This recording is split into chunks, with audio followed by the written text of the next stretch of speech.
Бажаю здоров'я, шановні українці, українки. Жодного дня не втрачаємо для України. Щойно говорив з лідером демократів в Палаті представників Конгресу США Хакімом Джефрісом. Подякував йому та усім конгресменам за підтримку нашої держави і особисте лідерство в просуванні нового пакета допомоги Україні.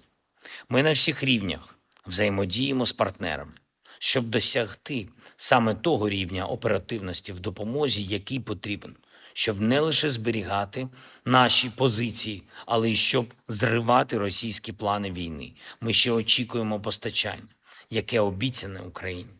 Ми очікуємо саме такого обсягу і ваги у поставках, які здатні змінювати ситуацію на полі бою в інтересах України.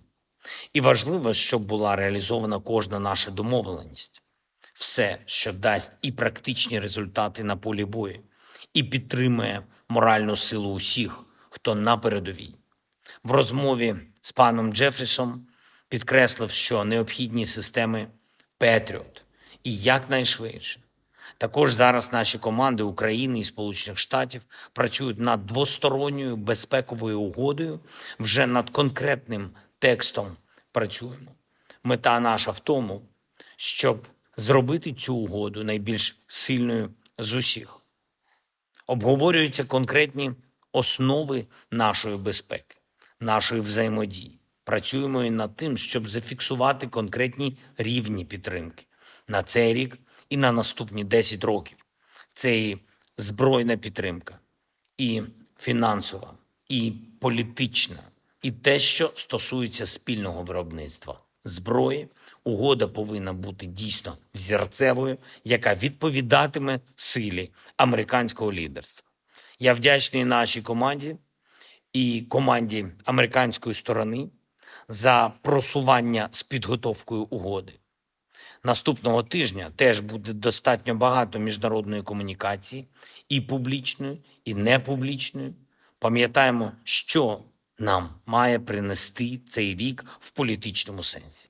Це і результат з Євросоюзом. Україна виконала всі необхідні умови для реального початку перемовин щодо вступу. І тепер свої зобов'язання має виконати сторона Євросоюзу. Продовжуємо готувати на червень перший інаугураційний саміт миру. І наша команда зараз разом з нею і команди ключових партнерів працюють, щоб саміт став дійсно глобальним. Точно можемо сказати, всі континенти будуть представлені. Різні частини світу, різні погляди на глобальний розвиток.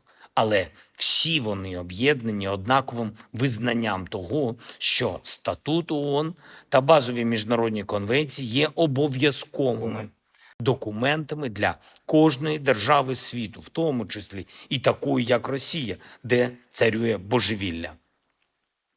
Світова більшість повинна примусити Росію до миру і може це зробити. Саме у червні може початися шлях до справедливого миру. Готуємось і до саміту НАТО, який відбудеться цього літа. Потрібен сильний політичний сигнал. Альянс не має боятися власної сили та ховатися від власних основ. Кожна країна, яка поділяє спільні цінності і готова реально їх захищати, заслуговує на запрошення в Альянс. І наша незмінна вдячність воїнам, усім силам оборони та безпеки України, кожному і кожній на фронті, на бойових постах, у бойових завданнях. Харківщина, Донецькі напрямки, усі південні напрямки. Дякую кожному солдату і командиру, які роблять все, щоб знищувати окупантів. Це потрібно якнайбільше. За результатами тижня на особливу вдячність заслуговують воїни 57-ї окремої і 58-ї окремої мотопіхотних бригад, а також воїни 35-ї окремої бригади морської піхоти. Відзначу також і наших воїнів-прикордонників, і тих, хто разом з усіма зараз б'ється на передовій, і тих, хто захищає наші прикордонні громади, знищують російські ДРГ. Особлива вдячність усім воїнам спецпідрозділу «Дозор» Державної прикордонної служби України. Також воїнам бригади «Помста» І дякую за особливі результати штаб-сержанту Олександру Метейку, старшим сержантам Сергію Нестеренку і Святославу Ігнатюку, бригада «Сталевий кордон», головний сержант Іван Коваль, сержант Віталій Микитенко, старший солдат Євген Колеснік. Молодці! Чернігівські та Волинські прикордонні загони, старші солдати Михайло Данилюк та Михайло Мендюк, сержанти Юрій Ромашин та Михайло Середа, а також старший сержант Роман Новик, Сумський прикордонний загін. Особливо відзначились солдат Андрій Круть та штаб-сержант Юрій Попков. Я дякую всім воїнам нашого харківського загону, а особливо старшим солдатам Денису Шевченку і Володимиру Шевцову, майору Андрію Кучинському. Пишаюся вам усіма, воїни. Дякую кожному і кожній, хто з Україною, хто в Україні і для кого Україна єдиний на цій землі дім. Слава Україні!